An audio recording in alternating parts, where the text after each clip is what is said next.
காதலிக்கும் போது தன்னோட காதலனுக்காகட்டும் தன்னோட காதலிக்காகட்டும் தான் அழகாக இருக்கணும், தான் பொய்யே பேச மாட்டேன், எனக்கு இப்படி இருக்க தெரியாது அப்படி இருக்க தெரியாதுன்னு தன்னோட குறைகளை கூட நிறையா சொல்லிக்கிட்டு இருப்பாங்க.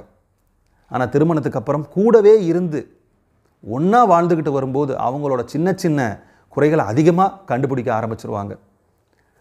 பிரியமானவர்களே, நம்ம மனிதனோட வாழ்க்கையில் இன்னுமே 100% முழுமையான ஒரு மனிதனை, குற்றம் குறை இல்லாத ஒரு 100% முழுமையான மனிதனை இன்னும் கண்டுபிடிக்க முடியல.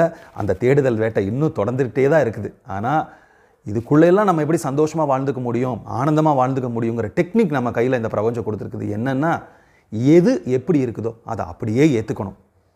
ஒரு பொருளாக இருந்தாலும் சரி, ஒரு சூழ்நிலையாக இருந்தாலும் சரி, ஒரு மனிதராக இருந்தாலும் சரி, அது எப்படி இருக்குதோ அப்படியே ஏற்றுக்கிற தன்மை நமக்கு என்னைக்கு வருதோ எல்லா குறைகளும் நிறைய ஆகும்னு சொல்லிட்டு இன்னொரு நல்ல சந்தர்ப்பத்தில்